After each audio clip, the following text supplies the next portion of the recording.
All right, so you want to know about float tanks, huh? Yeah. Well, get ready, because we're going deep on this one. Deep dive time. Yeah, we've got excerpts from The Book of Floating by Michael Hutchison, foreword, intro, and even some chapters.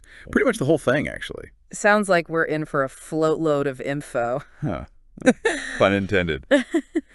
But look, I know you're not just here for the basics. You want to know if those float tank benefits are legit, right? Yeah. Is it all just hype? Or is there real science behind it? Exactly. That's what this deep dive is all about. Getting past the hype and seeing what the science actually says. It's funny, even the author, Michael Hutchison, started out as a skeptic. Really? Yeah, he couldn't believe people were actually paying to just lie in a dark box of water, especially in a world that's constantly bombarding us with stimulation. Yeah, right. It seems counterintuitive, doesn't it? Like Oh, we're all so plugged in these days. all the time. And you have this thing, sensory deprivation, that's like the complete opposite. Total sensory reduction. Right. But I guess the surge in popularity after Hutchison's article in the Village Voice proves something. Yeah, people are definitely drawn to it for some reason. It's like there's this hidden human need that we're all trying to fulfill. Almost like a primal instinct. And it's not just a modern thing either.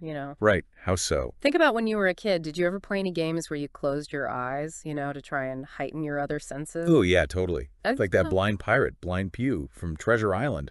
Super creepy. Mm, But he navigated by sound alone. exactly. And Hutchison talks about how this drive for sensory restriction, it's actually woven through history and across cultures. Like what? Shamans and stuff? Yeah, shamans using trances, monks meditating in silence, even therapy in a way, that quiet space for introspection. Makes sense. It taps into that same need. Dr. Andrew Weil, a big name in integrative medicine, he even suggests that there's an evolutionary purpose to these altered states of awareness. So it's not just some random thing. It's like wired into us. Yeah, seems like it.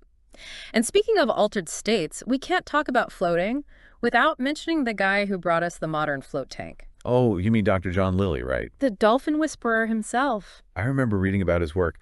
Wasn't he all about exploring consciousness in isolation? That's the guy. He wanted to minimize external stimuli to study the brain and consciousness in their purest forms. That's intense. Oh, it was. He had people submerged in water in these crazy contraptions, but it was the precursor to the more user-friendly tanks we have today. Thank goodness for that. Mm. And then came along Glenn Perry and the Samadhi tank. Making floating accessible for the masses. Right. I remember those popping up in spas and wellness centers everywhere. A lot more inviting than being stuck underwater, I'd say.